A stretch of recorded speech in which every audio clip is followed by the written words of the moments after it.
Ano, House of Representatives, nahak daw yung website nila. Kalokohan yan, puro Pilipino mga hacker niyan. Class batch 1988 tsaka 99. Kaklase namin, yan sila Ben Brian Banao, Louis Agustin.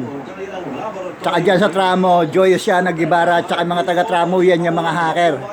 Sila yung mga pasimuno na mga kaguluhan tungkol sa website, sa internet. Lahat ng mga pagnanakaw, pagpatay ng tao, sila at ang ano yan, protector nyo sa pamamagitan ng Presidential Decree Act 11934. Si Bongbong Marcos ang nagprotektar sa inyo. Itinago niya yung unang files, yung mga live show, bold show sa Manggahan at Pasay. Mga suki doon for mga matadero. Bongbong Marcos, protector ka ng mga kawalang yan na nangyayari sa buong mundo. Yung Hamas at saka Israel, hindi dapat mangyayari yan kung hindi nyo ako ginipit sa program.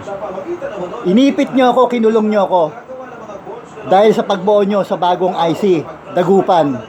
Inipit nyo ako, kaya nangyayari ngayon yan, yung mga gera sa ibang bansa.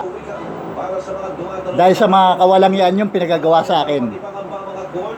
Binalik nyo ako sa una, tapos kayo, tumuloy-tuloy kayo sa bagong IC. Para ano, sabi nyo, hatian, pantay na hatian. Hindi pantay na hatian ang ginawa nyo. Puro panloloko.